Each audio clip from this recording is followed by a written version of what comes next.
नमस्कार, मैं हिमांशु जर्नलिस्ट। दोस्तों, बिहार में दूसरे चरण का मतदान खत्म हो गया और बम्पर वोटिंग हुई है। 65% से ज्यादा वोट इस बार पड़े हैं। लेकिन जैसे ही वोटिंग खत्म हुई उसके आधे घंटे के बाद ओपिनियन पोल सामने आ गए। ओपिनियन पोल जो होते हैं सिर्फ एक दावा किया जाता है कि इस दावे में जो एक लोगों की राय ली जाती है, इस राय में हाँ इनकी सरकार बन रही है। लेकिन ये एक्चुअल पोल नहीं होते। ये इलेक्शन कमीशन जब अपनी तिथि जो जारी करती है फाइनल, इस तारीख को परिणाम आएंगे, उसके बाद ही जारी होते हैं। लेकिन ये मीडिया की रिपोर्ट्स होती है, बड़े बड़े जो राजनीतिक दल होते हैं अपनी रिपोर्ट्स देते हैं, जो कार्यकर्ता होते हैं वो अपनी रिपोर्ट्स देते हैं, बड़े बड़े संगठन एक सर्वे कराते हैं। सर्वे में ओपिनियन पोल का पता चलता है कि हाँ इसकी सरकार बन सकती है। एक अनुमान लगाया जाता है कि इस दल की सरकार बन सकती है। बिहार के अंदर भी ऐसा हुआ है। बिहार के अंदर जो ओपिनियन पोल सामने आ रहे हैं, इसमें नीतीश और मोदी की जोड़ी एक बार फिर से हिट होती नजर आ रही है। आखिर अगर ये ओपिनियन पोल, ये आंकड़े अगर सही हो तो आरजेडी और महागठबंधन बिहार के अंदर पूरी तरीके से साफ हो जाएगा।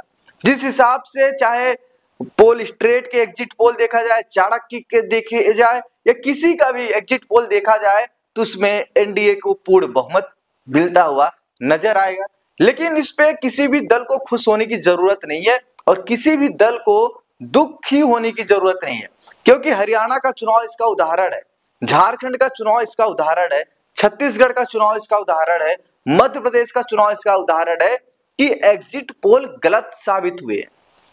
जिस तरीके से हरियाणा के अंदर कांग्रेस की सरकार बन रही थी, छत्तीसगढ़ के अंदर दोबारा कांग्रेस रिपीट हो रही थी, मध्य प्रदेश के अंदर बीजेपी हार रही थी, लेकिन जब एग्जिट पोल आए तो परिणाम बिल्कुल इतर रहे, बिल्कुल इतर रहे। हरियाणा के अंदर भाजपा की सरकार बन गई, छत्तीसगढ़ के अंदर भाजपा की सरकार बन गई, झारखंड के अंदर फिर से महागठबंधन की वापसी हुई। तरह तरह के फैसले जो ओपिनियन पोल आए वो गलत हुए।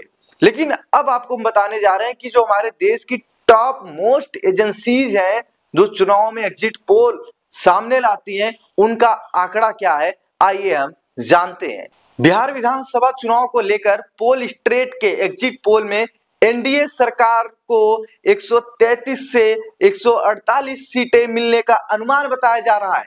महागठबंधन को 100 से 108 सीटें मिल सकती हैं और अन्य के खाते में 3 से 5 सीटें जा सकती हैं। मतलब जनसुराज पूरी तरीके से साफ हो जा रही है और कोई विकल्प नहीं बन रहा जनसुराज का बिहार के अंदर।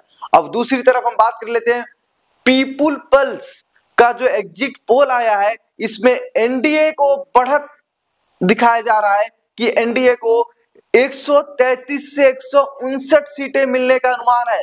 वहीं महागठबंधन को सिर्फ 75 से 101 सीटें मिलने का अनुमान है, जबकि अन्य के खाते में 2 से 13 सीटें जा सकती हैं।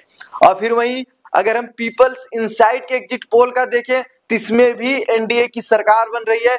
एनडीए को 133 से 148 सीटें मिलने का अनुमान है, वहीं महागठबंधन के खाते में सिर्फ 87 से 102 सीटें आ सकती हैं और जनसुराज को सिर्फ 2 सीटें मिल सकती हैं। मतलब जो प्रशांत किशोर कह रहे थे या तो हमें मिलेगी 150 से ज्यादा या 10 से कम, वो बातें सच होती नजर आ रही हैं। अब फिर हम बिहार में एग्जिट पोल का एक और आंकड़ा देखते हैं जो जेबीसी पोल में दिखाया गया है।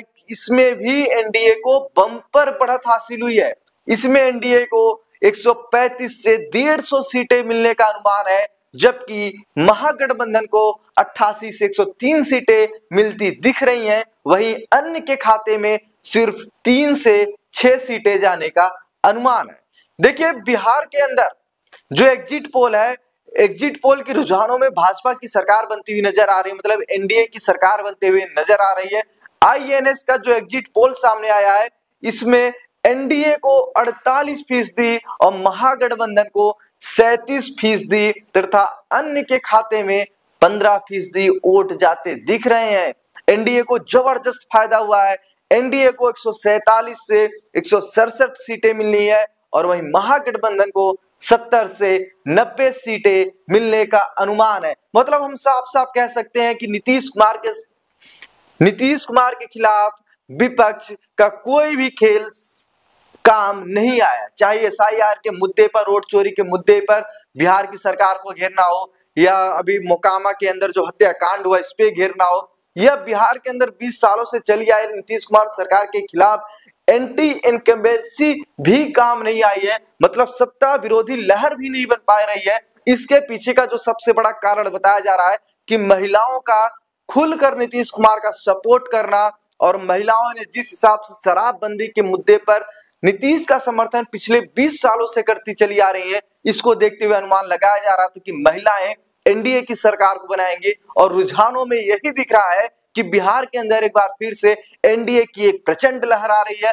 और इस प्रचंड लहर के अंदर जो विरोधी दल है, महागठबंधन के जो साथी हैं, चाहे कांग्रेस हो या आरजेडी हो, पूरी तरीके से उड़ चुके हैं। अब दोस्तों असली जो रिजल्ट आएगा, जो असली परिणाम आएंगे, ये 14 नवंबर को ही पता चलेगा। ये सिर्फ एक अनुमान है, इसको हम वेरीफाई नहीं करते हैं बिना 14 नवंबर के परिणाम को देखे।